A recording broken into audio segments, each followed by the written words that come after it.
ಅಲ್ಲ ಅಂಡರ್ಸ್ಟ್ಯಾಂಡಿಂಗ್ ಇಲ್ಲ, ಅಂಡರ್ಸ್ಟ್ಯಾಂಡಿಂಗ್ ಇಲ್ಲ. ಸಿದ್ದರಾಮಯ್ಯನವರು ನಾವೆಲ್ಲ ಒಟ್ಟಿಗೆ ಕೆಲಸ ಮಾಡಿರೋರು, ಮಂತ್ರಿಯಾಗಿ ರಾಜಕಾರಣ ಎಲ್ಲ ಮಾಡಿದ್ರು ನಾವೇನೆ.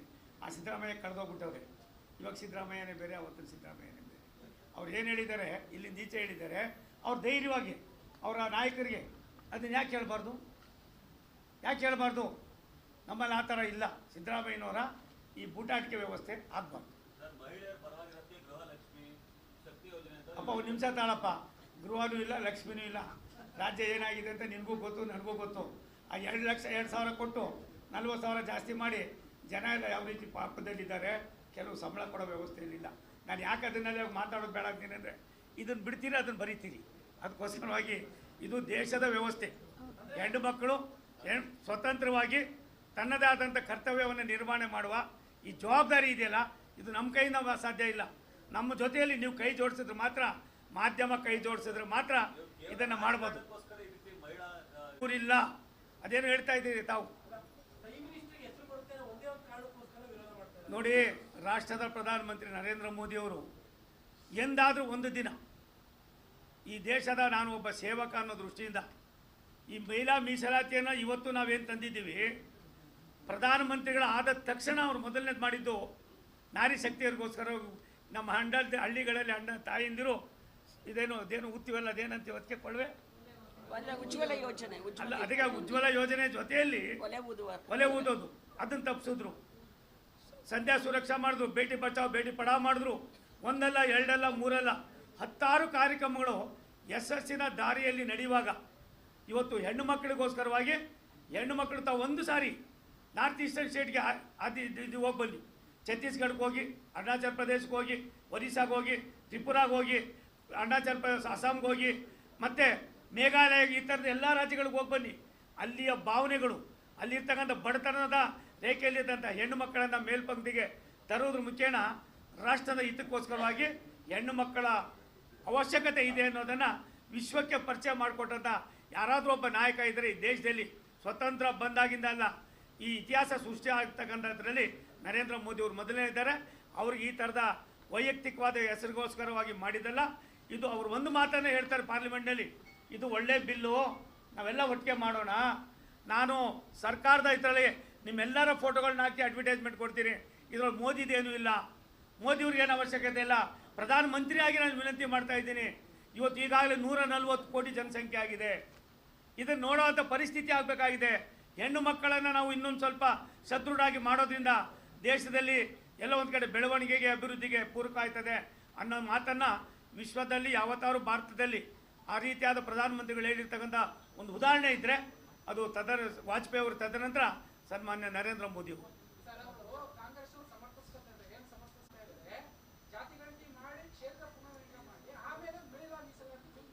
ಒಂದು ನಿಮಿಷ ತಾಳಿ, ಇದೇ ರೀತಿ ಮಾಡಿ 50 ವರ್ಷ ಮುಂದಕ್ಕೆ ಹಾಕೋದು. ಒಂದು ಸಾರಿ ಅಲ್ಲ, ಸನ್ಮಾನ್ಯ ವಾಜಪೇಯಿ ಸಾಹೇಬರು ಆ ಡಿಪ್ಯುಟೇಷನ್ ಮಾಡಬೇಕಾದ್ರೆ ಯಾವ್ಯಾವ ರೀತಿ ಆಯಿತು ನಿಮಗೆಲ್ಲ ಗೊತ್ತಿದೆ. ಅವ್ರ ತಲೆಯಲ್ಲಿ ಇನ್ನೇನು ಇಲ್ಲರಿ, ಹೆಣ್ಣು ಮಕ್ಕಳು ಮನೆಯಲ್ಲೇ ಇರಬೇಕು, ನಮ್ಮ ಹೆಣ್ಣು ಮಕ್ಕಳು ಮಾತ್ರ ಐಷಾರಾಮ ಮಾಡಬೇಕು. ಬಡವರ ಮಕ್ಕಳು, ತುಳಿತುಗೊಳಪಟ್ಟವ್ರ ಮಕ್ಕಳು, ಧ್ವನಿ ಇಲ್ಲದ ಆಸರ ಇಲ್ಲದ ಮಕ್ಕಳಿಗೆ ಎಲ್ಲೋ ಒಂದು ಕಡೆ ಮೇಲ್ಪಂಕ್ತಿಗೆ ಬರಬಾರ್ದು, ಲೋಕಸಭೆಗೆ ಬರಬಾರ್ದು, ವಿಧಾನಸಭೆಗೆ ಬರಬಾರ್ದು, ವಿಧಾನ ಪರಿಷತ್ ಬರಬಾರ್ದು, ರಾಜ್ಯಸಭೆಗೆ ಬರಬಾರ್ದು, ಅವ್ರ ಮಂತ್ರಿಗಳಾಗಬಾರ್ದು ಅನ್ನೋದು ಅವ್ರದ ಖಚಿತವಾದ ಒಂದು ಸಂಕಲ್ಪ ಆಗಿದೆ. ಹಾಗಾಗಿ ಸಮಾಜವಾದಿ ಏನು ಮಾತನಾಡ್ತಾರೆ ದೊಡ್ಡ ಮನುಷ್ಯರುಗಳು, TMC, ಆ ಹೆಣ್ಣುಮಕ್ಕಳು ಬಾಯಿ ಬಡ್ಕೊಳ್ಳೋದು ಗೊತ್ತೇ ವಿನ ಆ ಹೆಣ್ಣುಮಕ್ಕಳಲ್ಲಿ ಇರ್ತಕ್ಕಂಥ ಅಂತರಾಳದಲ್ಲಿ ಇರ್ತಕ್ಕಂಥ ಬಡತನವನ್ನು ಇನ್ನೂ ಕೂಡ ಅರ್ಥ ಮಾಡ್ಕೊಂಡಿಲ್ಲ. 3 ಸಾರಿ ಮುಖ್ಯಮಂತ್ರಿ ಆದರೂ ಕೂಡ.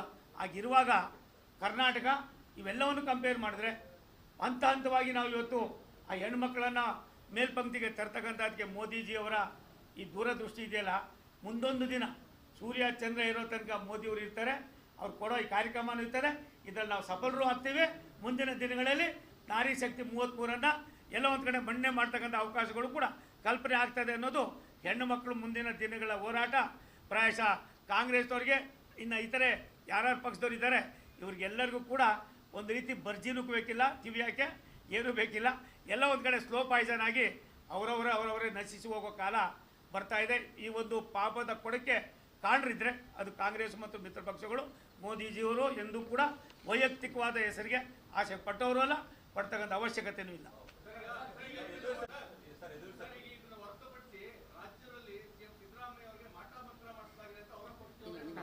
ತಂದೆ ಒಂದು ಹೇಳ್ತೀನಪ್ಪ, ನಿಮಗೆಲ್ಲ ವಿನಂತಿ ಮಾಡ್ತೀನಿ. ಇದು ನಾಟಕೀಯ ಕಂಪ್ನಿಯಲ್ಲಿ ಯಾರ್ಯಾರು ಏನೇನು ಪಾತ್ರ ಆಗ್ತಾವ್ರೋ ನನಗೆ ಗೊತ್ತಿಲ್ಲ ಕಣ್ರಪ್ಪ. ನಮ್ಮದು ದೇಶದ ಅಭಿವೃದ್ಧಿ, ಹೆಣ್ಮಕ್ಳಿಗೆ ಬೇಕಾಗಿರ್ತಂಥ ಸವಲತ್ತು, ಆ ಸವಲತ್ತು ಕೊಡಬೇಕಾದ್ರೆ ಅವ್ರಿಗೆ ಕಾನೂನು ಚೌಕಟ್ಟಿನಲ್ಲಿ ಸಂವಿಧಾನವನ್ನು ಬಲಪಡಿಸ್ಬೇಕಾದ್ರೆ 33% ಹೆಂಗೆ ತರಬೇಕು, ಇದರ ಬಗ್ಗೆ ಇದು ಮಾಡ್ತೀನಿ. ನಾನು ಮುಂದಿನ ವಾರ ಬಂದಾಗ ಇಂಥ ಎಲ್ಲ ಪ್ರಶ್ನೆಗಳಿಗೂ ಉತ್ತರ ಕೊಡ್ತೀನಿ. ನೋಡಿ, ಸಿದ್ದರಾಮಯ್ಯನವರು ನಿಮ್ಮೆಲ್ಲರಿಗಿಂತ ಜಾಸ್ತಿ ಗೊತ್ತಿರೋದು ನನಗೇನೆ. ಆ ಹಳೆ ಸಿದ್ದರಾಮಯ್ಯ ಇಲ್ಲ, ಈ ಹೊಸ ಸಿದ್ದರಾಮಯ್ಯನವ್ರು ಎತ್ತೋದ್ರಿಂದ ದಿನ ಬೆಳಗಾದ್ರೆ ನಾವಿಬ್ಬರು ಜಗಳ ಕಾಯ್ತಾ ಇರ್ತೀವಿ. ಅದು ಅವಶ್ಯಕತೆ, ಅದಾಗೋಗಿದೆ, ಮುಗಿದು ಅಧ್ಯಾಯ. ಸಿದ್ದರಾಮಯ್ಯನವರು ಉಳಿದಿಲ್ಲ, ಸಿದ್ದರಾಮಯ್ಯನವರ ಐಡಿಯಾಲಜಿ ಇಲ್ಲ. ಇದೇನಪ್ಪ ಹರ್ಷ, ಜೋರಾಗಿ ಹೇಳು. ಇಲ್ಲ. ಹಾಗಾಗಿ ಆ ಸಿದ್ದರಾಮಯ್ಯ ಕಳೆದೋದ್ರು. ಈ ಸಿದ್ದರಾಮಯ್ಯ ಅಧಿಕಾರಕ್ಕೋಸ್ಕರವಾಗಿ ಎಲ್ಲ ಒಂದು ಕಡೆ ಉಳ್ಕೊಂಡಿದ್ದಾರೆ. ಮುಂದೊಂದು ದಿನ ಸವಿಸ್ತಾರವಾಗಿ 1 ಗಂಟೆ ಬೇಕಾದ್ರೆ ಅದ್ರ ಬಗ್ಗೆ ಮಾತನಾಡ್ತೀನಿ. ದಯವಿಟ್ಟು ನಾನು ಇಷ್ಟೇ ಹೇಳೋದು, ದೇಶ ಇದ್ದರೆ ಮಾತ್ರ ನಾವು, ದೇಶ ಅಭಿವೃದ್ಧಿ ಆದರೆ ಮಾತ್ರ ನಾವು, ದೇಶದಲ್ಲಿರ್ತಕ್ಕಂಥ ನಾರಿ ಶಕ್ತಿ ಒಗ್ಗಟ್ಟಾಗಿ ಕೆಲಸ ಮಾಡೋದ್ರಿಂದ ದೇಶದ ಬೆಳವಣಿಗೆಗೆ ಪೂರಕ ಅನ್ನೋದನ್ನು ನಮ್ಮ ಪ್ರಧಾನಮಂತ್ರಿಗಳು ಎತ್ತಿ ತೋರಿಸಿದ್ದಾರೆ. ಅದಕ್ಕೋಸ್ಕರವಾಗಿ ನಾವೆಲ್ಲರೂ ಅವ್ರ ಕೈ ಜೋಡಿಸೋಣ, ಮೆಟ್ಲಾಗೋಣ. ನಮಸ್ಕಾರ. ನಮಸ್ತೆ. ನಾನು ಹೋಗಿದ್ದೆ.